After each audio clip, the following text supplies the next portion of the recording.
So good evening friends. நம்ம இன்றைக்கி என்ன பார்க்கலாம்னா, ஸோ நியூமெரிக்கல் மெத்தட்ஸ் வந்து பார்த்திங்கன்னா என்னென்ன மெத்தட் இருக்குது, அதை எப்படி நம்ம சால்வ் பண்ணுறதுன்னு பார்க்கலாம். அதில் ஃபர்ஸ்ட் நம்ம லீனியர் ஈக்குவேஷன்ஸை எப்படி சால்வ் பண்ணுறது அப்படிங்கிறத பார்க்கலாம். ஸோ நியூமெரிக்கல் மெத்தட்ஸ் வந்து பார்த்திங்கன்னா it's used for numerical methods for non linear and linear equation, numerical methods for integral function, numerical methods for differential function, 3 வகையாக பிரிக்கலாம். ஸோ ஃபர்ஸ்ட் நம்ம நான் லீனியர் அண்ட் லீனியர் அதுக்கான கண்டிஷன்ஸை பார்த்துருவோம். ஸோ இதில் நம்ம இன்றைக்கி பார்க்க போகிறது என்னென்னா லீனியர் ஈக்குவேஷன்ஸ் பற்றி பார்க்க போகிறோம். ஸோ நியூமெரிக்கல் மெத்தட்ஸில் லீனியர் ஈக்குவேஷன்ஸை 3 வகையாக பிரிப்பாங்க. ஒன்று வந்து ட்ரையாங்குலரைசேஷன் அல்லது டோலிடேட்ஸ் ட்ரையாங்குலரைசேஷன், செகண்ட் வந்து பார்த்தீங்கன்னா காஸ் சைடல், தேர்ட் ஒன்று வந்து பார்த்தீங்கன்னா காஸ் எலிமினேஷன் மெத்தட் அப்படின்னு பிரிப்பாங்க. ஸோ இப்போ ட்ரையாங்குலரைசேஷன் மெத்தடுக்கும் காஸ் சைடல் மெத்தடுக்கும் உள்ள ஒரு சம் எக்ஸாம்பிளோட நம்ம இன்றைக்கி கற்றுக்கலாம். So first triangularization method. So triangularization method வந்து பார்த்தீங்கன்னா ஸோ இந்த மாதிரி ஈக்குவேஷன் கொடுத்துருவாங்க. So 2x + 3y + z = 9, x + 2y + 3z = 6, 3x + y + 2z = 8. இந்த ஃபார்மெட்டில் தான் கொஸ்டின் கொடுத்துருப்பாங்க. இதை ட்ரையாங்குலரைசேஷன் மெத்தடில் சால்வ் பண்ணணும். ஸோ அப்படி சால்வ் பண்ணணும்னா நம்ம என்ன பண்ணணும்னா, முதல்ல இதில் இருக்கக்கூடிய x variable, y variable, z variable, second ரோவில் இருக்கக்கூடிய xyz, தேர்ட் ரோவில் இருக்கக்கூடிய xyzலாம் நம்ம ஆர்டர் வைஸ் எழுதணும். அப்படி எழுதுனதுக்கப்புறம் நம்ம என்ன பண்ணணும்னா இதை வந்து ரெண்டாக பிரிக்கணும். So first 3x3 matrix, second 3x3 matrix. So first 3x3 மேட்ரிக்ஸில் வந்து பார்த்தீங்கன்னா அப்பர் ட்ரையாங்கிள் வந்து 0வாக இருக்கணும். செகண்ட் 3x3ல் வந்து பார்த்தீங்கன்னா ஸோ லோயர் சைடில் வந்து பார்த்தீங்கன்னா நமக்கு 0வாக அமையணும். ஓகேங்களா? ஸோ நல்லா பார்த்துக்கோங்க. ஃபர்ஸ்ட்டில் வந்து பார்த்தீங்கன்னா அப்பரு, செகண்ட் ஒன்றில் லோயராக இருக்கணும். So which is equal to so given matrix நம்ம எழுதணும். ஓகேங்களா? ஸோ இதுக்கான எக்ஸ்ப்ளனேஷன் என்ன, the product of the matrices 1 and product of the matrices 2 is equal to given matrix சொல்லியிருக்காங்க. பட் நமக்கு எந்த நம்பரில் மல்டிப்ளை பண்ணணும்னு தெரியாது. அதனால் நம்ம என்ன பண்ணுறோன்னா, ஸோ ஃபர்ஸ்ட் மேட்ரிசஸில் நமக்கு தெரியாத வேரியபிள்ஸ் எல்லாத்தையுமே எல்னு மென்ஷன் பண்ணுறோம். செகண்ட் மேட்ரிசஸில் நமக்கு தெரியாத வேரியபிள் எல்லாத்தையுமே வந்து பார்த்திங்கன்னா யூ அப்படின்னு மென்ஷன் பண்ணுறோம். ஓகேங்களா? ஸோ இப்போ நெக்ஸ்ட் பேஜ் போகலாம். ஸோ நெக்ஸ்ட் ஸ்டெப்பு போகலாம். ஸோ இந்த ஸ்டெப் வந்து பார்த்திங்கன்னா ரொம்ப ரொம்ப முக்கியமான ஸ்டெப்பு. ஸோ இதில் என்ன பண்ணியிருக்காங்கன்னா, ஸோ முன்னாடி சொன்ன அந்த 2 மேட்ரிசஸ், அதாவது மேட்ரிசஸ் 1 அண்ட் மேட்ரிசஸ் 2, இது ரெண்டுத்தையும் மல்டிப்ளை பண்ணி நமக்கு கிவன் மேட்ரிசஸோடு ஈக்குவல் பண்ணியிருக்காங்க.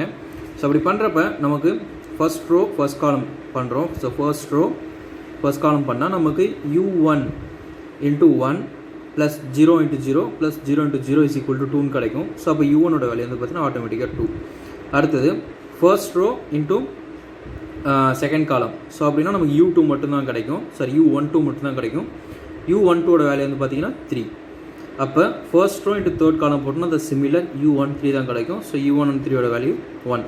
அந்த மாதிரி நம்ம என்ன பண்ணணும்னா, ஸோ இந்த 2 மேட்ரிசஸ்க்குள்ள கூடிய so row and column matrix multiplication பண்ணுறோம். ஸோ அப்படி மல்டிப்ளை பண்ணுறப்ப நமக்கு அன்னோன் வேரியபிளாக இருக்கக்கூடிய L21, L32, L31, U11, U12, U22, U33, UT3, U13 எல்லா வேல்யூஸும் கிடச்சிரும். ஸோ எக்ஸாம்பிளுக்கு ஒரு சின்ன மல்டிப்ளிகேஷன் பண்ணுறேன்.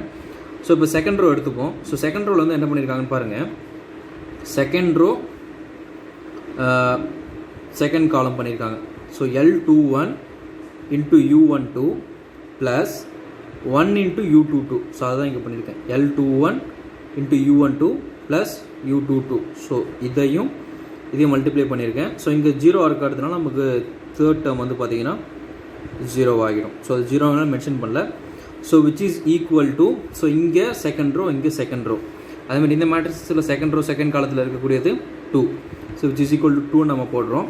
அப்படி போடுறப்ப u22 is equal to 2 minus of L21 U12 நம்ம எழுதலாமா? எழுதலாம். ஸோ L21 வேல்யூ நமக்கு தெரியுமா? ஸோ L21 வேல்யூ நம்ம என்ன பண்ணியிருக்கோம், இங்கே ஏற்கனவே கண்டுபிடிச்சிருக்கோம். L21 1/2ன்னு கண்டுபிடிச்சிருக்கோம். ஸோ L21 நம்ம வந்து பார்த்தீங்கன்னா, so L21 × U12, L21 value 1/2 × U12 value நமக்கு தெரியுமா? U12 வேல்யூ 3ன்னு கண்டுபிடிச்சிருக்கோம். ஸோ × 3.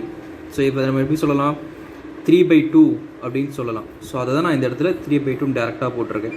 So 2 minus of 3/2 1/2. ஓகேங்களா? ஸோ இப்போ இந்த மேட்ரிக்ஸ் மல்டிப்ளிகேஷன் எப்படி நம்ம ஈக்குவேட் பண்ணுறது உங்களுக்கு தெளிவாக புரிஞ்சிருக்கும்னு நினைக்கிறேன். ஸோ இந்த மாதிரி நம்ம ஒவ்வொரு வேரியபிளுக்கான மேட்ரிக்ஸ் மல்டிப்ளிகேஷன் பண்ணி இந்த வேரியபிள் நம்ம கண்டுபிடிக்கணும். ஸோ அந்த மாதிரி நம்ம தேர்ட் ரோக்கும் பண்ணணும். ஸோ அந்த மாதிரி கண்டுபிடிச்சதுக்கப்புறம் நம்ம இங்கே கண்டுபிடிச்ச L1, U22 L31 L32 எல்லாத்தையும் நம்ம என்ன பண்ணுறோம்னா அபோவ் மேட்ரிக்ஸில் நம்ம சப்ஸ்டியூட் பண்ணுறோம். அப்படி சப்ஸ்டியூட் பண்ணோம்னா நமக்கு இந்த மாதிரி ஒரு வேல்யூ கிடைக்கும். பிகாஸ் நமக்கு வந்து பார்த்திங்கன்னா இங்கே வந்து L21 இருக்குது. நமக்கு L21 வேல்யூ என்ன கிடச்சிருக்கு? L21 வேல்யூ வந்து பார்த்திங்கன்னா L21 வேல்யூ பார்த்திங்கன்னா நமக்கு 1/2 கிடச்சிருக்கு. So L21 1/2. ஸோ அதேமாதிரி கரஸ்பாண்டிங்கில் நம்ம L32 பார்க்குறோம். ஸோ L32ஓட வேல்யூ நமக்கு என்ன கண்டுபிடிச்சிருக்கோம் இந்த இடத்துல? L32 value -7. ஸோ L32 நமக்கு எங்கே இருக்குது? தேர்ட் ரோவில் செகண்ட் காலத்தில். ஸோ அப்போ இங்கே தேர்ட் ரோ செகண்ட் காலத்தில் -7.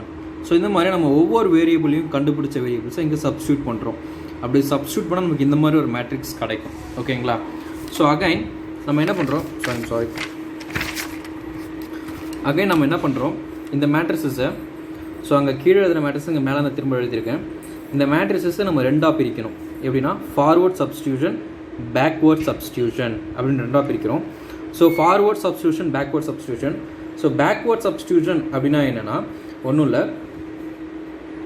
ஸோ இது வந்து ஒன்று மேட்ரிக்ஸ் 1ன்னு வச்சுருந்தோம், இது நம்ம மேட்ரிக்ஸ் 2ன்னு வச்சுருந்தோம். ஸோ இந்த பேக்வேர்ட் சப்ஸ்டியூஷனில் நம்ம என்ன பண்ணியிருப்போம் அப்படின்னு பார்த்தீங்கன்னா, ஸோ இந்த ஃபார்வர்ட் சப்ஸ்டியூஷன் என்ன பண்ணியிருப்போம்னா ஃபர்ஸ்ட் மேட்ரிக்ஸை எடுத்துருப்போம். ஸோ ஃபர்ஸ்ட் மேட்ரிக்ஸை எடுத்து கிவன் வேரியபிள் கூட y1 y2 y3 அப்படிங்கிற வேல்யூ வச்சு நம்ம ஈக்குவேட் பண்ணியிருப்போம்.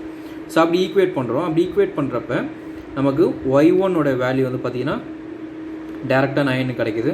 ஸோ இப்போ இந்த செகண்ட் ரோ இது கூட மல்டிப்ளை பண்ணுறோம். அப்படி மல்டிப்ளை பண்ணால் நமக்கு என்ன கிடைக்கும்னா half of y1. So half of y1 plus y2 plus 0 = 6ன்னு கிடைக்கும். ஸோ அதை தான் நான் எழுதியிருக்கேன்.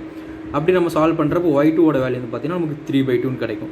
சிமிலர்லி இங்கே இருக்கக்கூடிய தேர்ட் ரோவையும் இங்கே இருக்கக்கூடிய காலத்தையும் மல்டிப்ளை பண்ணுறோம். ஸோ அப்படி மல்டிப்ளை பண்ணுறப்ப நமக்கு y3 வேல்யூ 5 அப்படின்னு கிடைக்கும். ஸோ இந்த மாதிரி தான் நம்ம இந்த மேட்ரிக்ஸ் மல்டிப்ளிகேஷன் பண்ணி y1 y2 y3 கண்டுபிடிக்கணும். இது வந்து ஃபார்வர்ட் சப்ஸ்டியூஷன். அப்போ பேக்வேர்ட் சப்ஸ்டியூஷன் என்னென்னா செகண்ட் மேட்ரிக்ஸையும் நம்ம கண்டுபிடிச்ச y1 y2 y3 ஈக்குவேட் பண்ணணும். ஸோ அது எப்படின்னு சொல்கிறேன் பாருங்கள். So second matrices 2 3 1 0 1/2 5/2. அதாவது இந்த u வேல்யூஸில் நம்ம சப்ஸ்டியூட் பண்ணி வச்சுருப்போம் இல்லைங்க. ஸோ ஃபார்வர்ட் சப்ஸ்டியூஷனில் நம்ம L வேல்யூ மேட்ரிக்ஸஸ் எடுத்திருப்போம்.